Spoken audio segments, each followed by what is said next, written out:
ఆలించి నను బ్రోవుమమ్మ. విశ్వైకనాథుడే విచ్చేయునంట, విశ్వైకనాథుడే విచ్చేయునంట.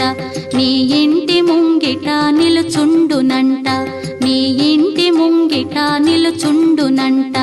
అన్నపూర్ణాదేవి అర్చింతునమ్మ, నా మనవి ఆలించి నను బ్రోవుమమ్మ.